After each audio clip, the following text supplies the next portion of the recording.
Computer Science Videos here today to show you guys the tutorial how to use Microsoft Planner for Office 365 on my computer. Tutorial 13, add an attachment.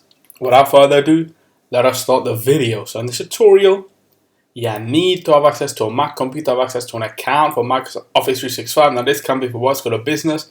We also need to have an attachment. It can be an image, a document. We can now start the tutorial. Let's now go all the way down to the dock.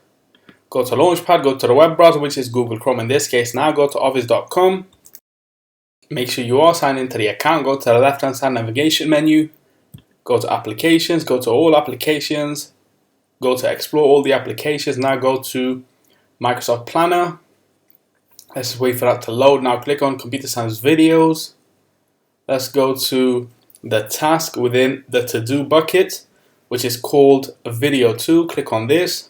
And now, in the previous tutorials, we did look at assigning a color, the urgency, adding a checklist. Now, if we go to attachments, we can add an attachment. If we click on Add Attachment, we can either add from computer, from Teams file, a link to a URL. For this tutorial, we will focus on from computer.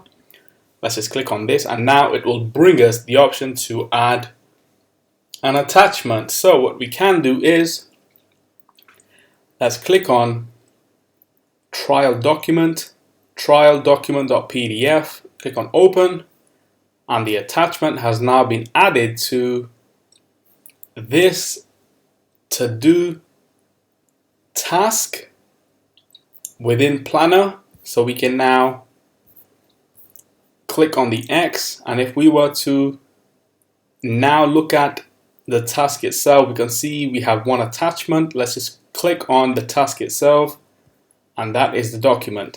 If we were to click on the three dots, we can edit or remove. We can click on show on card, and we can see the document itself on the card. So we can now quit Google Chrome. And so that's it for this video. I'll see you guys in my next tutorial. Thanks for now. Thank you for making it towards the end of the video. Be sure to subscribe to my channel, Computer Science Videos. Be sure to check out the previous video on screen now, or you can ideally click on the playlist and watch all the journey for Computer Science Videos from the start until now.